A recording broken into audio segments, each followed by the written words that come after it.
25వ తేదీ రాష్ట్ర బడ్జెట్ ప్రవేశపెట్టిన తర్వాత బీఆర్ఎస్ పార్టీ ఎమ్మెల్యేలు ఎమ్మెల్సీల బృందం 25వ తేదీ మధ్యాహ్నం బయలుదేరి 25, 26వ తేదీలు 2 రోజులు మేడిగడ్డ కన్నేపల్లి ప్రాజెక్టు సందర్శన చేయాలని చెప్పి నిర్ణయం తీసుకున్నాం. ముఖ్యంగా గోదావరిలో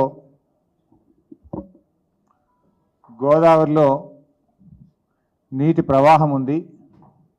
ఈ పరిస్థితుల్లో కన్నేపల్లి పంపులు ఆపరేట్ చేసి మరి రైతాంగానికి సాగునీరు అందించే అవకాశం ఉన్న రాష్ట్ర ప్రభుత్వం యొక్క మొండి వైఖరి వల్ల రాష్ట్రంలో రైతాంగం నష్టపోతూ ఉన్నారు.